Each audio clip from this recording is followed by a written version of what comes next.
Welcome to another IB Mathematical Studies video. This one's going to be about scientific notation. And the first thing I'm going to talk to you about is going to be power rules. Now, the power rules, you probably already know them, but I can't really insist enough on how important these are going to be and how common mistakes are when dealing with power rules. Throughout the whole year, you're going to be seeing a lot of different exercises where you're going to be needing power rules. So hopefully towards the end, you will be pretty good with them. I put here the list of the power rules. I'm going to emphasize a few of these. I'm going to really emphasize this one here, and I'm going to emphasize this one here, okay? It's the ones in which I more often see mistakes. Also very important is to remember these ones here, which are when you multiply things that have a power and they have the same base. In this case, it's x, and when you have it a bit in brackets, okay? Just for remembering you. And now let's go into scientific notation. Now, what are we doing with scientific notation? Actually dealing with powers of 10, okay?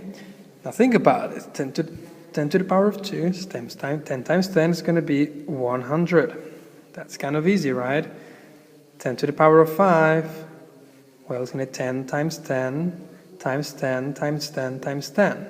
So that's 5 times, and that's going to be 100,000.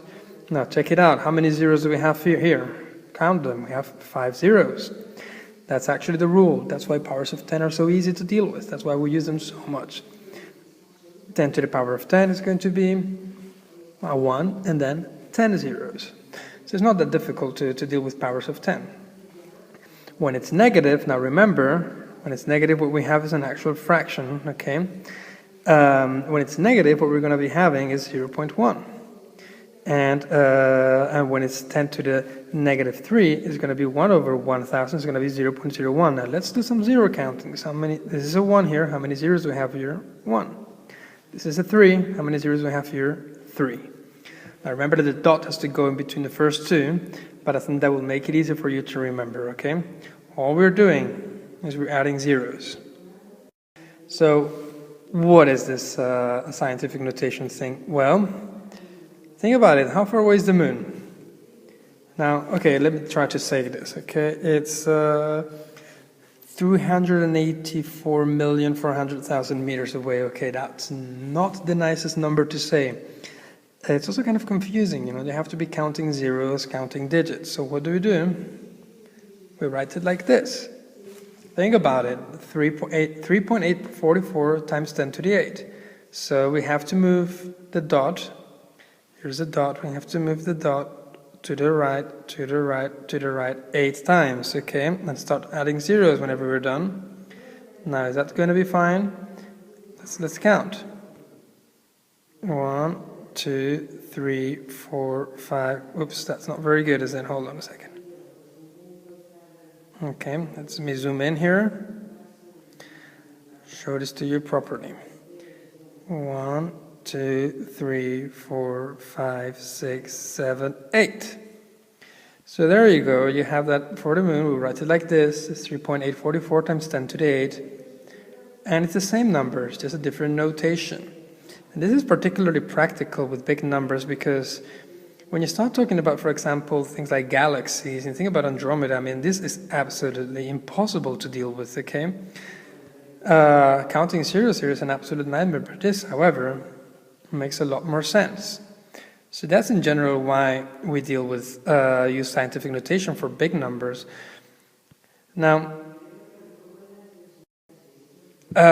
very important. Here's a very typical mistake I keep saying over and over again in students.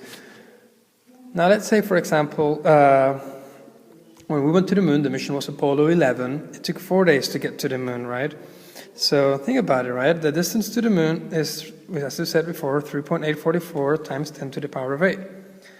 And the distance to Mars is 2.25 times 10 to the power of 11.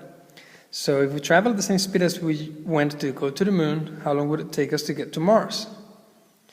Well, very many people will say it takes 3 times more. Well, that's not true. You say 3 times more because, 11 minus 8 is 3. Why not? That's not true. That's a very common mistake. Not 3 times more. It's 10 to the 3 times more, and that's 1,000. 10 to the power of 3 is 1,000. So if it took us 4 days to get to the moon, it's going to take us approximately 4,000 days to get to the moon, to get to Mars, I'm sorry. Okay? You can check for yourself on this website. I do encourage you to do so. And it's actually a very cool website. We also used it in physics for very small numbers. And you'll be seeing a lot of these in the science courses, physics and chemistry. When you're trying to measure very small things, like a water molecule. Well, the same problem here. And even like an electron. Again, we don't want to be spending our lives counting zeros, so that's what we use, okay? Now finally, I am going to show you this one. Let's see if this works. I don't think it is, actually. But you can go into this website and check for yourself. It's a very cool way to see the different, how scientific notation actually works and how big these distances are and how much of a difference these zeros make.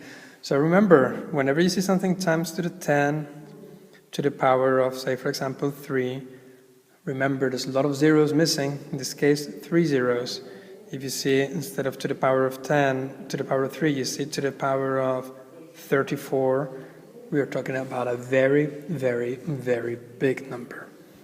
So that's it. Thank you very much for watching.